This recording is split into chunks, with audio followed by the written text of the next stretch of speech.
People say you can't live without love, but believe me, oxygen is more necessary. We don't realize its importance as we get it for free. Imagine if one day all the trees disappear and we have to buy oxygen. This happened in a town named Thneedville. Not a single plant exists in this town, and everything is just plastic. The houses, the roads, and even the fake trees are made up of inorganic materials. These trees don't produce oxygen but act as a lamp, while oxygen is delivered to each house by a company called OHARE Air. And it's not free. Everyone has to pay to breathe. It's been so many years since this revolution that people have gotten used to this lifestyle. They don't even bother to question it or try to change it. The O'Hare Air is owned by the town's mayor, Aloysius O'Hare. He's of course the richest man living his life in luxury. Ted Wiggins also lives in this town. He's a young teenage boy who has just experienced the first touch of love. His crush is a beautiful girl named Audrey. She considers Ted her best friend and takes him to show how she painted her backyard. Ted admires the effort but wonders about the candy-like things drawn by Audrey. She calls her the real trees, which used to exist really long ago. Audrey's biggest wish is to see a tree, and if a guy could bring that for her, she will marry him right away. This is a great opportunity for Ted. He rushes back to his house and asks his mother where he can find a tree. She scolds him for thinking nonsense and walks away. However, Ted's grandma is willing to help. She mentions a man called Once-ler who knows everything about the real trees. He's a mysterious guy living outside the town who offers secrets in exchange for 2 cents, a nail, and an old snail. Ted rushes immediately to the exit gate. On the other side, there's a completely different world. A deserted place with no sign of life at all. Driving his one-tired bike, Ted proceeds to the address Grandma gave. It's on the other side of a destroyed bridge. On reaching there, he finds the street of the lifted Lorax. The smog sets away, revealing a scary abandoned house. The door tag reads Once-ler's name. As Ted rings the bell, a trap throws him up in the air and a huge hook catches him. A scary old man is peeking from the window. He warns Ted not to come to him ever again. But Ted is determined and asks what happened to the real trees.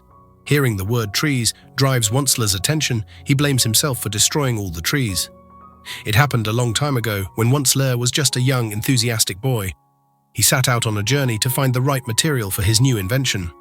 After traveling for several days, he finally reached a place worthy of being called paradise. It had singing fish, dancing bears, exotic birds, crystal-clear water, and fluffy, colorful trees. Once-ler took out his guitar and started to sing out of joy. The animals were also vibing with him. Once-ler found a good spot and began unpacking carelessly. The animals didn't like the behavior and got angry, but Once-ler got a trick under his sleeve.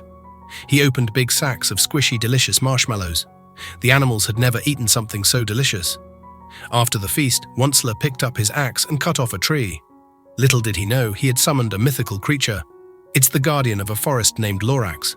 Unlike his title, he's just a little orange guy with a huge mustache. Lorax got really angry over the incident and felt sorry for the dead tree. Afterward, he went to find Once-ler and told him to leave the forest right away. Once-ler didn't seem to care at all and refused to stop his business. Lorax warns him about a curse that's after him, but the Once-ler didn't take that seriously either. What happened next was totally unexpected. Ted is hearing this story carefully, but the old man refuses to continue.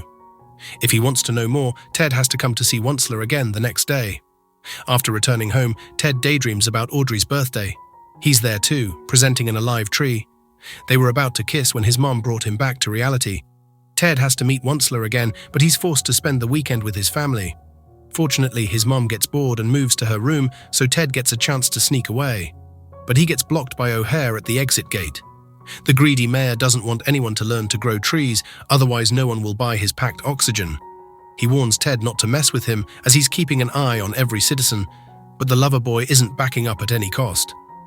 After O'Hare leaves, Ted gets out of town again. Once-ler is quite shocked to see him again. He knows Ted is doing it for a girl. A boy does a stupid thing once because he's a boy, but if he does it twice, it's for a girl. Saying this, Once-ler continues his story. During his first night in the forest, the Lorax teamed up with the animals and carried Once-ler along with his bed. Then he threw him in the river. Accidentally, a baby bear was left on the bed too. Lorax rushed to save the bear and climbed up the tree, but he didn't succeed.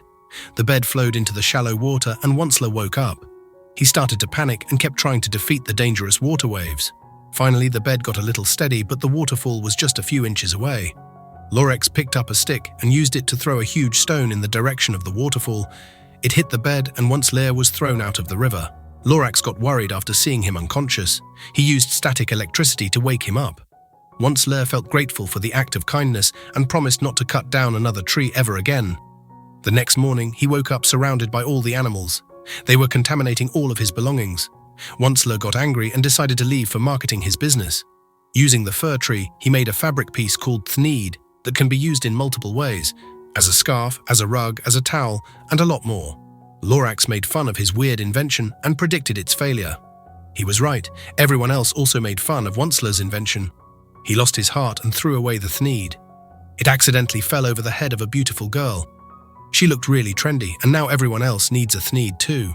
Unaware of his success, Once-ler is living his life with the forest animals. Suddenly, a crowd of people marched his way while requesting a thneed. He's about to get rich. Once-ler leaves the story at the cliffhanger again. The next day, after visiting the market, Ted tries to get out of the town again, but O'Hare has sealed the door. Ted looks around and finds a cloud-high building. He uses it to jump out of the town boundaries. He gifts Once-ler a bag of marshmallows and hears the rest of the story. After successful marketing, Once-ler invited his family to help him. They were actually a bunch of greedy and lazy people who always degraded Once-ler. They were just after the money the business could produce.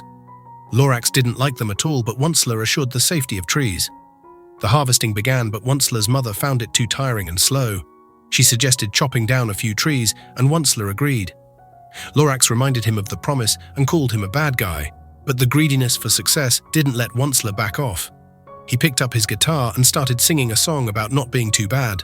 He believed that he was just following his destiny. Just like any other businessman, he only thought about profit and money. His greediness didn't let him see the destruction he was causing. His factory got bigger day by day. The pollution spread all through the air. The water got contaminated and the fish couldn't survive. The animals weren't left with any food either.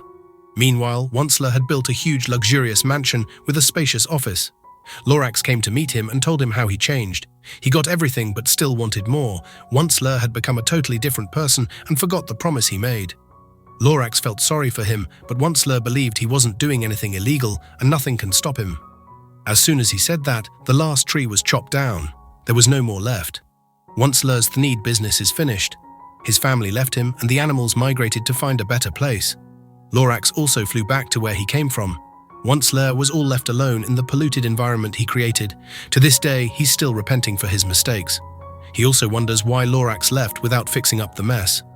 But now he believes he left the big task for a courageous boy like Ted. Once-ler has the last seed to grow a tree. He gives it to Ted and asks him to plant it in the middle of town where everyone can see it. He has to make people care for trees again. It may be just a little seed, but it's not what it is right now. It's all about what it can become. Ted sneaks back into the town through the drainage. He destroys the security camera, but the stubborn device still captures everything and forwards the information to O'Hare. Ted runs towards his house, and on the way he calls over Audrey as well. As he reaches his room, Ted starts looking for a way to germinate the seed. Suddenly his mother starts calling him. She wants him downstairs immediately. While leaving in a rush, Ted hits the water bottle and it falls over the seed. O'Hare has come to meet him again. He asks Ted to hand over the seed but gets refused. O'Hare orders his men to investigate Ted's bedroom. They look through everything but can't find the seed. Ted's mother comes over and gets angry at the ill-mannered behavior. O'Hare leaves on her request, but he will keep an eye on them. After his departure, Ted starts searching for the seed. He only finds Grandma's stick. She has saved the seed. The germination has started already. It's definitely a heartwarming sight. Audrey reaches there too. She gets so excited to see a real plant for the first time in her life. Ted requests her help in planting the seed in the middle of town, but the O'Hare's security guards are standing right in front of their house. It's Mom's showtime. She gets into her high-tech car, turns on the music, and drives away. The guard assumes that Ted is inside the car, so he starts following it. He uses the nitro boost to speed up and hits the escaping car. Ted's mother makes a risky move and turns into a half-constructed bridge. Thankfully, she applies the brakes at the right moment. The guard happily opens the car's door, but only finds a dummy. Ted is already on his way along with Audrey and Grandma. O'Hare is not giving up either. He's flying after the seed. Ted drives through the dangerous routes and makes O'Hare collide with his own guards. Even after such accidents, O'Hare keeps following. Ted gets on the elevator and reaches the top of a tall building. He checks on the seed and it's totally fine. O'Hare gets angry and uses his gun to turn the oxygen fans. The wind blows away the seed. O'Hare and his man rush after it. Ted is coming for it as well. The seed lands inside an oxygen container, but a van hits it and the seed gets lost again.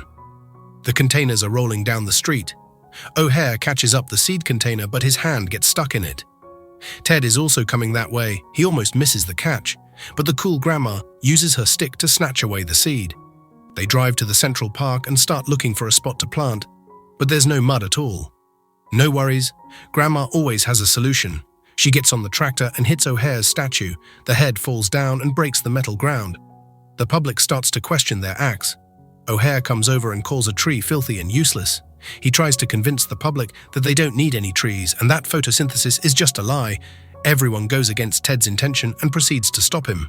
Ted gets on the tractor and starts hitting the town's walls. They break down, revealing the world outside. That's the hidden reality. Thneedville is just an illusion.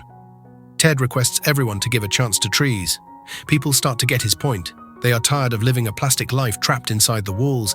They want to breathe fresh and free air. O'Hare makes his last effort to stop them, but people have made their choice already. With their support, Ted plants the seed and waters it. Within just a few more years, plants start to grow everywhere. Once-ler has come out of his house as well and waters his little garden daily. Animals are coming back too, but Once-ler is looking forward to someone else, his old friend, Lorax. Finally, he made his friend proud. To make the change, you have to be the change. As Dr. Seuss wrote in his book, unless someone like you cares a whole awful lot, nothing is going to get better. It's not. Ted was one of those who cared. Until people like him will keep existing, we'll keep getting free air and a world worth living in.